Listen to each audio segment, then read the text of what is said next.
हमर नाम शोभा झा अछि। हम ई चैनल पर कथा सब लाबैत रहै छी और अहाँ सब ई चैनल के सब्सक्राइब कर सकै छी। आइ के कथा अछि कालिदास के ऊपर। कालिदास एगो मूर्ख विद्यार्थी छलथि है, हुनके ऊपर में आइ हम कथा कहि रहल छी। एगो लड़की छला, पंडित विद्वान विदुषी। वो अपन माय बाप के घर में रहे छलखिन है, तो बहुत पढ़लखिन लिखलखिन, बहुत कामयाब बनलखिन। तो हुनकर माय बाप कहलखिन कि आब हिनका ब्याह करऽ के योग्य भ गेल छथि, हिनका ब्याह दान क देबाक चाही। तो लड़की कहलखिन कि नहीं बाबूजी, हमरा वही लड़का से अहाँ ब्याह करब जे हमरा से ज्यादा पढ़ल लिखल हुए। तो बाबूजी कहलखिन ठीक छै, अहाँ परीक्षा ल सकै छियै, जे अहाँ से ज्यादा पढ़ल लिखल रहता तिनका से अहाँ के ब्याह करब। तो पहिलका राजा दरबार में बहुत सारा लड़का सबके आनल जाइ छलै आ लड़की के च्वाइस रहै छलैया, तहने ओ शादी करै छलखिन हँ।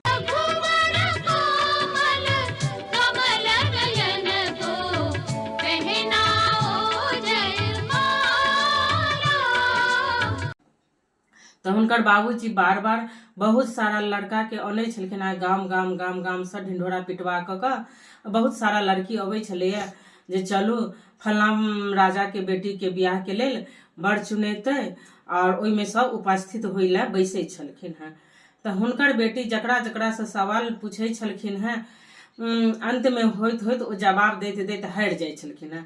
सब लड़का के ओ नाहे करैत रहै छलखिन है। पूरा गाम के हालत खराब हो गेलै जे आखिर एकरा लेल कोन विद्वान विदुषी लड़का आनल जाए चाही। हुनकर बाबूजी बहुत दुखी रह लगलखिन। तहन कहलखिन कि अपन मंत्री के कोन उपाय करू। मंत्री महाराज राजकुमारी सब लड़का को ठुकरा दी। कहलखिन आब कोनो उपाय नहीं करू, सब उपाय अहाँ कह चुकलू। एहन काज करू जे मूर्खानंद भेटत तिनके से अहाँ अपन बेटी के ब्याह करा दियो। अहाँ के बेटी पढ़ल लिखल विद्वान गुणी छथि, सब तरह के ज्ञान अछि, गृहस्थ आश्रम आराम से चलत, हुनका अपन मूर्खे आदमी से ब्याह करा दियो। तो राजा कहलखिन एना कोना हैत, तो यह करैये पड़त। कहलखिन ठीक छै, तहन यह क के आब देखक चाही। विद्वान लड़का सबके आनैन के धऽ देलखिन, लेकिन कोनो हुनका अथी नहीं भेलनि। ताहिके बाद वो हुनकर बाबूजी जे छलखिन हैं, तो अपन मंत्री सबके कह देलखिन और अथी सबके नौकरो सबके, जे कोनो एहन मूर्ख लड़का देखेतो तकरा तू अनिहा और वही से हम अपन बेटी के ब्याह कराब। कहलखिन मालिक तो हाँ यह काजे करऽ के छै। ठीक छै मालिक। तो पूरब पश्चिम उत्तर दक्षिण चारू दिस से आदमी सब भेजल गेल। जै प्रकार से पहले विद्वान लड़का के खोजल जाय छला, वही प्रकार से मूर्ख लड़का के खोजे के लेल गेल। तो सब चारू दिस में खोजल गेल। तहन एक दिस जे रहले पश्चिम दिस, ओहि दिस देखलखिन कि एगो लड़का छै आ जै गाछ पर में छै ओही गाछ के ओ बैसल छै, ओहि जे अथी पर में ठाढ़ि पर में, आ कुल्हाड़ी से कटने जाइ छै। तो सोचला कि मंत्री जी जा ई तो जे कटते तो नीचा में धराम से लड़का गिरते, एकरा ज्ञान नहीं छै कि। तहन हुनका भक टूटलनि, अच्छा हिनके से आब हुनकर राजा बेटी के ब्याह क देबाक चाही।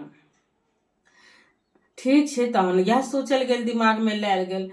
तो राजा के ओते कहानी नहीं कहलखिन कि अहाँ के लेल, अहाँ बेटी योग के लेल हम एहन लड़का तकलहुं हैं जैसे अहाँ के बेटी ब्याह क लेत। तो कालिदास के जहन नीचा में उतरलखिन पेड़ कटैत कटैत, तहन ओ कहलखिन अहाँ के छी। तो हम एनाही लकड़हारा छी, इम्हर उम्हर काज करै छी और लकड़हारा चुन के जाइ छी, अपन जे हुए से भोजन पानी बनबै छी खाइ छी। ठीक छै, एक काज करू, अहाँ हमरा संगे चलू राजा दरबार में, आ हम जे कहब से अहाँ करब। तो ठीक छै, खाली हम मुंह बंद केने रहब, किछ नहीं बाजब। तो किछ नहीं बाजब नहीं, और अहाँ के एगो लड़की इशारा में पूछत, ओ इशारा से अहाँ जवाब देबै। कहलखिन इशारा से हम जवाब देबै? तो हाँ अहाँ के इशारा से खाली जवाब देबऽ के अछि। तो लड़की के फिर तैयार क के लायल गेल और लड़का के सामने समक्ष राखल गेल। तो लड़की अपना हिसाबे फिर परीक्षा लेबऽ लगलखिन। तो हुनकर बाबूजी मंत्री सब ई सब राख देलखिन पर्दा, जे लड़का बहुत विद्वान छौ, जे तू कहबी से ई मुंह बंदे में जवाब देतो, इशारे से जवाब देतो अहाँ के, ई बाजत नहीं लड़का। कहलखिन ठीक छै, कोनो बात नहीं। तो वो इशारा केलखिन कि एना क लड़की तो वो कहे छे कि हमरा कहिया ई आँखि फोड़ि देत। तो वो कहे छे कि लड़का दूटा उंगली एना के देखेलखिन, अच्छा तो हमरा एगो आँखि फोड़बा, हम तोहर दूटा आँखि फोड़ि देबो। वो लड़का इशारा देलखिन। तहन वो लड़की कहलखिन कि ई तो सही में विद्वान छथि, हम एगो इशारा देलियन हैं जे परमात्मा के बारे में, तो ये हमरा कहलथि है आत्मा और परमात्मा दो चीज के मिलान करे लैत है। तहन कहे छथिन कि वो 3टा उंगली देखेलखिन। तहन कहे छथिन कि वो लड़का अच्छा ई हमरा 3 उंगली देखेलक है, ओह 4 उंगली देखेलखिन। कहलखिन लड़का तो सही में बहुत विद्वान छे, मतलब धरती आकाश पताल फिर ओकर पताल के जतऽ होइ छै एते प्रकार के होइ छै, आ हम एकरा 3टा कहलिए आकाश पताल धरती, लेकिन पतालो के अंदर एकटा और होइ छै। तहन कहलखिन कि नहीं लड़का तो विद्वान छै। तो लड़की सेक्रीफाइज भ गेलखिन, नहीं लड़का पिताजी विद्वान छथि, ठीक छै हम हिनका से विवाह करब। तो विवाह करब तो हाँ, तो विवाह केलखिन। तै के बाद विवाह जहन भ गेलनि तो रात्रि में लड़का अपन लड़की सुतै लए गेल तो लड़का खे खे हंसै छलैया, किछु नहि बजल। तो कहै छलै अहाँ एना किया हंसै छियै, एना किया करै छियै। तो नहीं हमरा लाज लगैया, नहीं हमरा लाज लगैया। लाज लगैया कथी के लाज लगैया, हमरा तो नहीं लाज लगैया, अहाँके लाज लगैया। तो हाँ हमरा लाज लगैया। 1 दिन भेलै 2 दिन भेलै, तखन ओ बुझलखिन कि लड़का से किछु पूछै छलखिन आ कहै छलखिन है, तो लड़का उल्टे पुल्टे बेढंग के जवाब दै छलै। तहन कहलखिन अहाँ कते पढ़ल छी। तो हम किछो नहीं पढ़ल छी, हम कोनो चीज नहीं पढ़ल छी। अच्छा एको अक्षर नहीं पढ़ल छियै। तो नहीं हम एको अक्षर नहीं पढ़ल छी। तहन लड़की खिसिया गेलखिन, कहलखिन अहाँ हमरा संगे तखने रहब जहन अहाँ विद्वान आ विदुषी हैब, तखने जाओ निकल जाओ हमरा लंग से, हमरा लंग अहाँ नहीं रह सकै छी। तो नहीं रह सकै छी न। तहन बेनीपट्टी तरफ एकटा अथी छलैया कॉलेज छलैया पश्चिम दिस, कालिदास के नाम से फेमस छे ओ जगह फेमस छै। तो ओही में ओ लड़का सब हॉस्टल वाला विद्यार्थी सब पढ़े छले न, तो लड़का के में काज देल गेले बर्तन तर्तन माजे के लिए हॉस्टल वाला लड़का के किछु। तो कहलखिन ठीक छै हमरा तो क्यों किछु अबैया नहीं, ई सब पढ़ते आ गुरुजी पढ़ेथिन तो हमहूँ कनी कनी सीखैत जायब। तो अपन बर्तन तर्तन माजे छलखिन है, सब किछु करै छलखिन है काली जी। ताहिके बाद ओ जहन भ गेलै तहन फिर एक दिन बहुत जोर से पानि वर्षा सब किछु होइत गेलै, सब किछु खूब जोर से झम रहल। आब हॉस्टल के सब विद्यार्थी कहलकै दुर्गा जी में के जेतै साँझ देखाबै लए, के जेतै करै लेल, हम नहीं जायब हम नहीं जायब। तहन कहलकै हैया ई काली जे छथुन हिनके पठा साँझ देखबै के लेल, ई घर में की करै छथुन, ई तऽ खाइते रहै छथुन आ बर्तने मौजैत रहै छथुन, हिनके पठा। तहन हुनका पठायल गेल काली दुर्गा जी स्थान में साँझ लेसै के लेल। आ पानि झमाझम भरल छलै, बाढ़ि आबि गेल छलैया। जाबे तक नहीं आयल छलै तब तक ठीक छै। तो काली जी अपन गेल साँझ देखबै के लेल। तऽ कहलखिन सुन एने हो जे तू आधे रास्ता से घूम के आबि जइहे, जहन तू दीप देखेबही ओतऽ तऽ निशानी छोड़ के अबिहे।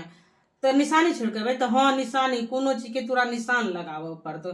ठीक छै। पहले तो एते दुर्गा जी में ग्रिल त्रिल ई सब नहीं लागल रहे छलैया, किछो नहीं लागल रहे छलैया। ओ साँझ जहन देखा देलखिन दीप, तहन ओ जे दीप अथी छलैया ओकर करिखा जे निकललै, वएह करिखा सब दुर्गा जी के एना के टीका लगा देलखिन। कहलखिन हे भगवान एते मूर्ख ई आदमी छै, एकरा सन के मूर्ख तऽ दुनिया में हम नहीं देखलहुँ। भगवान साक्षात हुनका दर्शन देलखिन। तू के चाहता हमरा हॉस्टल वाला विद्यार्थी से पठेलक है साँझ देखबै ला, हम साँझ देखबै ला। आ ओ सब कहलक कि तू निशानी लगबिहे किछो, तहने हम बुझबो जे तू दीप जरेला, ताहिके बादे तोरा मतलब हम सब हॉस्टल में रह देबो, नहीं तो नहीं। तो भान के गोर लागऽ लगलखिन, देखू अगर अहाँ निशान मिटा लेबै तो फिर जे विद्यार्थी सब एतै तो हमरा सब मारत, हमरा बात कहत, एतऽ निशान नहीं चाहब, हम निशान नहीं मिटबियो, निशान नहीं मिटबियो, भगवान सब कहऽ लगलखिन। तहन भान बुझलखिन ई तऽ सच में बहुत बुद्धू छै, बहुत मूर्ख छै। कहलखिन मांग तू हमरा से की वरदान मांगै छै। आ तऽ हमर बियाह भ गेलै, हमर जे पत्नी छथि धर्म पत्नी, ओ कहलथि है कि तू जहन विद्वान भऽ जेबे तहने तू हमरा से मिलै लए आबिहे, नहीं तो तू हमरा से भेंट नहीं करिहे। अच्छा ठीक छै, आइ तू जो राति में, आ जते तोरा भरि राति में हेतौ जे किताब कॉपी जते तू उल्टा सकै छै तोरा ज्ञान भऽ जेतौ। कहलखिन हमरा ज्ञान भऽ जायत, हाँ ज्ञान भऽ जेतौ तोरा, हम तोरा आशीर्वाद दै छियौ। भगवती कहलखिन दुर्गा माँ। कहलखिन ठीक छै। तो ओ जहन सब खा पी लेलक हॉस्टल वाला छौड़ा सब, तो ओ अपन सुति रहल। ताहिके बाद कहलखिन तऽ सब सुति रहल। ताहिके बाद ओ लालटेन जरा कऽ आ जते किताब कॉपी छलै सबके उल्टेने गेलथि धाँय धाँय धाँय धाँय सब बिसरि गेलै। जहन ई सब हॉस्टल वाला विद्यार्थी सब 4 बजे भोर में उठैया पढ़े के लेल, एकरा सबसे गलत बजाय जाइ छलै, एकरा सब अथी भऽ जाइ छलै, तऽ कहलखिन हंसऽ दै छलै। अरे काली तू क्या हंसै छी रे, तू कथी लए हंसै छी? गलत पढ़ली तो गलत पढ़ली, तो हम गलत पढ़लियै, तो हाँ गलत पढ़ली, तो सही बाज तो सही बजै छलै। तहन पाछा वाला आंसर में देखे छलै तऽ सही में। अरे तोरा काली कहिया एते ज्ञान भऽ गेलो? हम काली जी के कालिदास भऽ गेलियै, आब हमर नाम कालिदास भऽ गेलै। हमरा नाम देलखिन है दुर्गा माँ जे तोहर नाम आब काली से कालिदास भऽ गेलै, तू हमर दास छ, तू हमर दुलरुआ बेटा छ। अच्छा तू भगवान के दुलरुआ बेटा छी? तऽ हाँ हम दुलरुआ बेटा छी, हम जे कहै छियै से करै छै भगवान। जाकर देखिए ग, एखनो हम निशान लगा देने छियै कारी टीका के, आ रखने छथिन हमर माँ निशान, नहीं मिटेलखिन है। जाकर देखी ग, तू सब कह छलियै ना जे हम दीप नहीं जरेबै, दीप जरा देने छी। फिर बाद में भोर भेले तो गुरुजी लग में राखल गेलै हुनका काली जी के, यौ काली अथी गुरुजी देखियो ई तऽ सबटा एकरा आबि गेल छै ज्ञान, ई तऽ जते हम सब पढ़लियै, जतऽ जतऽ गलत भेलै सबटा आंसर आ तऽ हाँ सही में। तऽ गुरुजी परीक्षा लेलखिन, तहन ओ परीक्षा उत्तीर्ण भऽ गेलखिन। तहन हुनकर नाम काली से कालिदास नाम राखि देलखिन। तहन ओ कहलखिन कि आब तू जा सकै छै घरवाली लग में, मतलब अपन धर्मपत्नी लग में। तऽ कहलखिन आब हम के धर्मपत्नी लग में जाऊँ, जहन हमरा नहीं आबै छलै तहन तो घर से निकालि देलक, आब एतहिए रहि कऽ हम सबके पढ़ेबै ना, हम क्या जाब, हम नहीं जाब। ताहि दिन से ओ बेनीपट्टी वाला कालिदास कॉलेज, काली कॉलेज छलैया, ओकर नाम कालिदास कॉलेज राखि देल गेल छै। ई कथा से हमरा यह सीख भेटल जे विद्वान सब कखनो मूर्ख भऽ जाइ छै, मूर्खो से विद्वान भऽ सकै छै। कोनो एज में अहाँ जखन कोनो काज करबै तऽ सक्सेस जरूर है। मेहनत लगन और अहाँ के इच्छा चाहिए, मेहनत लगन इच्छा जागत तऽ अहाँ अपन सफलता जरूर प्राप्त करब। जय मिथिला, जय मैथिली। ई चैनल पर एनाहिए पुरान कॉमेडी वाला कथा सब आबैत रहत और बहुत सारा सीख देबऽ वाला ओ कथा आयत, तऽ अहाँ ई चैनल के सब्सक्राइब कऽ लिअ। जय जय मिथिला, जय मैथिली।